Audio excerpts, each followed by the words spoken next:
ન્યૂઝીલેન્ડના work visa મેળવવા હવે સરળ થશે.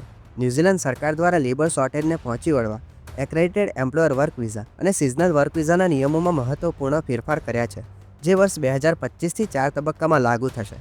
અને આમાં ઘણા બધા ચેન્જીસ છે, એટલે ધ્યાનથી સાંભળજો. સૌથી પહેલાં તો એક્રેડિટેડ એમ્પ્લોયર વર્ક વિઝા માટે સેલેરી થ્રેશોલ્ડ કાઢી નાખવામાં આવશે, પણ તેમને માર્કેટ રેટ પ્રમાણે વળતર તો આપવું પડશે. તે સાથે જ માઇગ્રન્ટ માટે જરૂરી એક્સપિરિયન્સનો સમય 3 વર્ષથી ઘટાડીને 2 વર્ષ કરી દેવામાં આવશે. અને તેમાં લેવલ 4 અને 5ના AEW વિઝા ધારકો માટે વિઝાની સમયમર્યાદા 2 વર્ષથી વધારીને 3 વર્ષ કરી આપવામાં આવશે. તે સાથે જ નવેમ્બર 2025થી સિઝનલ વર્કર્સને તેમની સ્કિલ પ્રમાણે 3 વર્ષના મલ્ટિપલ કે 7 મહિનાના સિંગલ એન્ટ્રી વિઝા આપવામાં આવશે તથા એમ્પ્લોયમેન્ટ ન્યૂઝીલેન્ડના ઓનલાઈન મોડ્યુલ પણ કમ્પ્લીટ કરવા પડશે નહીં.